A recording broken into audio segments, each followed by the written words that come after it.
ეს ბავშვები იმიტომ დაიხოსნენ ბათუმში, რომ ეთყობა მშობლებმა წესიერი ყურადღება არ მიაქციეს, აბა რა უნდოდა იქ მშენებლობაზე ბავშვებს.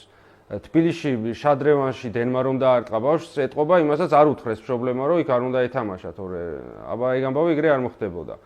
რამდენიმე დღის წინ დევნილმა რომ თავი დაიწვა, ეგ იქნებოდა ალბათ ფსიქიკურად გაუწონასწორებელი, თორე ადამიანი თავს რო იკლავს ის ჯანსაღი ფსიქიკის ხო არ იქნება კაცო.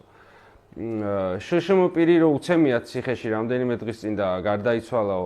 ხა რა მოხდა ციხეში ხა 1-2 ყველას მოხდება, მაგრამ მაგას რაღაცა პრობლემები ქონია გონი ღვიძლზე და იმიტომ გარდაიცვალა სინამდვილეში. თემირლან მაჩალიკაშვილზე რო ატეხეს კიდე ამბავი კაცო.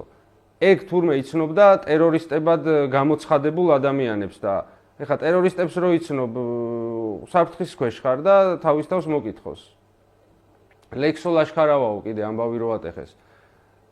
მე რა რო ცემეს კაცო მაგას წინა დღეს მოუწევია რაღაცა მოსაწევი და მაგან მოკლა. შოუზე რო აიყო კიდე ერთი ამბავი ატეხილი.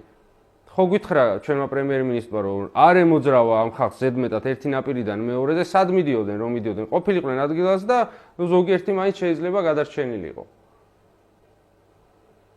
აი ხა ამ ვიდეოს ვინც უყურებთ შემთხვევით ამ ლოგიკიდან რომელიმე სხვა არ დათანხმები ხართ ცხოვრებაში რა ვიცი დაფიქრდით აბა მაინც